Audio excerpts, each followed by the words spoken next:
Hello, in this video I would like to show you our replacement, direct replacement screen for an NEC, 12.1-inch NEC. This screen part number is called let me see, MS121RSBDF941D2. Okay, this one already installed our SB series LED kit inside, and it actually comes with the drivers, which is MS121 and 6-pin pigtail connectors. On the back, this just peel off. You can stick anywhere you want to. All the detailed models that can replace 12.1-inch NEC screen were listed on our website. So you just go there and look at all the detailed models. Now let's take a look how is it. This is I'm using to test this screen, see how bright is it. This is one already connect to a program to a CCFL, a TTL interface, 800 by 600s. So basically, we just let it out like this. Okay, so you can see better. And I'm gonna connect the signal.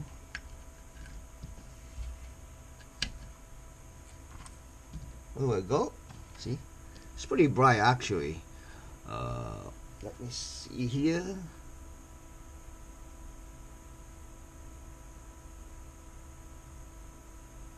Alright, so just using this meter as you see before, we're going to measure 3 times.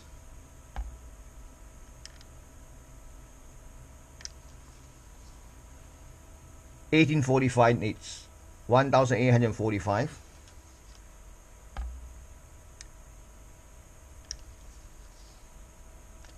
(1833), 1833 nits.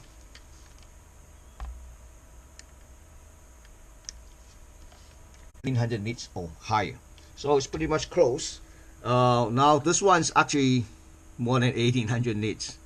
I just picked it from my shelf. I didn't really pick it purposely. So anyway, let me see. Okay, this one connect to your existing inverter wire harness is quite easy. Basically, it comes with 6-pin pigtail. Red is for input voltage. You can apply anywhere between 12 volt to 24 volt. Black is for the ground or negative. White is for adjustment. Usually there's no connection on it. Yellow is really important. It's called enable, which is turn the inverter on, LED jar on and off. If you cannot find the enable voltage, then you need to short out this JB5. Then that would be it. Thank you for watching.